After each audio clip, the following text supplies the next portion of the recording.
मुख्यमंत्री डॉक्टर मोहन यादव ने भोपाल के सुभाष उत्कृष्ट विद्यालय में मध्य प्रदेश शिक्षक संघ के अभिनंदन समारोह में शिरकत की। इस मौके पर शिक्षक संघ ने मुख्यमंत्री का अभिनंदन किया। मुख्यमंत्री ने शिक्षा के क्षेत्र में उत्कृष्ट योगदान देने वाले शिक्षकों को सम्मानित किया। अखिल भारतीय राष्ट्रीय शैक्षिक महासंघ की कैलेंडर और पुस्तिका हमारा विद्यालय हमारा तीर्थ का विमोचन किया। साथ ही कार्यक्रम स्थल पर आयोजित प्रदर्शनी का शुभारंभ कर अवलोकन भी किया। सीएम ने कहा कि प्राचीन काल से ही शिक्षा के क्षेत्र में भारत की विशिष्ट पहचान रही है। चुनौतीपूर्ण परिस्थितियों में भी शिक्षकों ने हमेशा समाधान का मार्ग दिखाया है।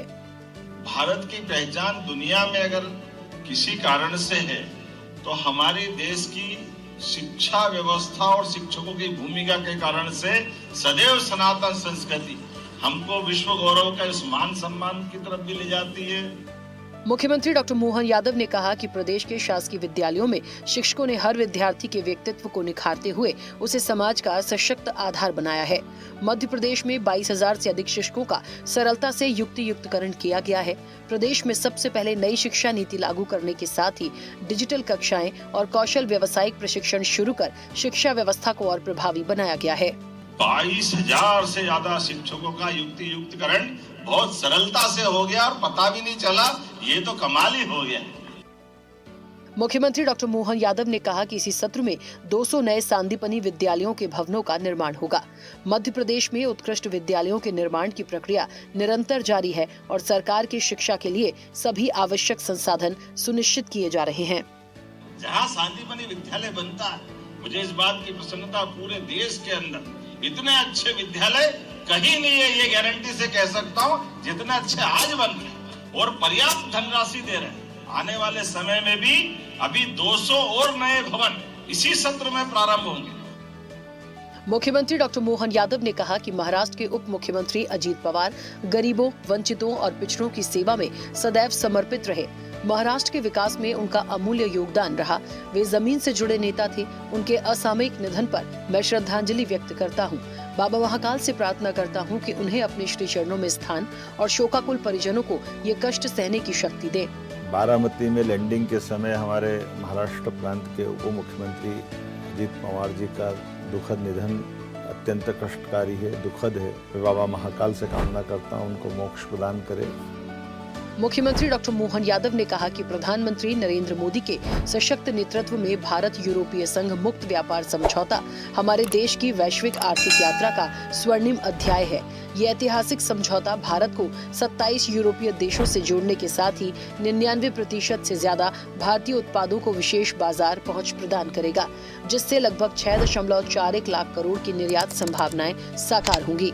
किसानों को सशक्त करने, एमएसएमई को मजबूती देने, युवाओं के लिए रोजगार के नए अवसर सृजित करने और व्यवसायों के लिए नए द्वार खोलने वाला ये समझौता विकसित और आत्मनिर्भर भारत की दिशा में साझा समृद्धि का मजबूत आधार बनेगा। मोदी जी द्वारा यूरोपियन यूनियन के साथ जो डील कराई वाकई वो अद्भुत है, जिसने कई प्रकार से हमारे पूरे निर्यात के सभी राज्यों के भविष्य की संभावनाओं पे बहुत मजबूती से संबल देने का काम किया है।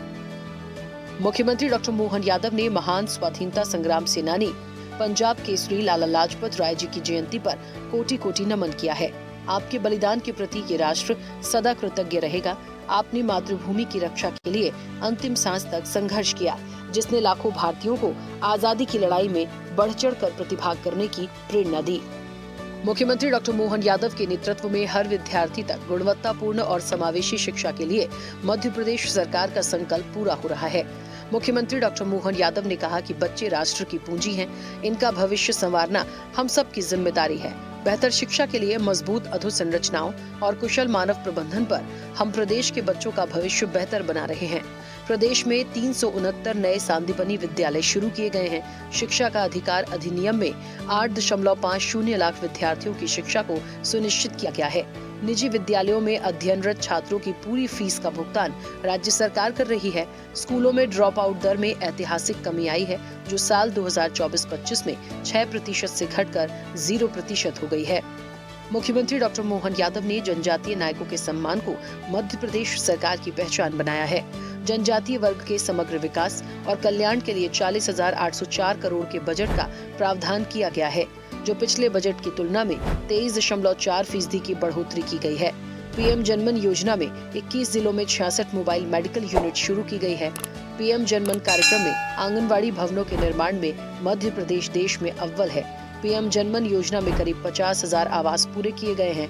पीएम जनमन कार्यक्रम में आंगनवाड़ी भवनों के निर्माण में मध्य प्रदेश देश में अव्वल है।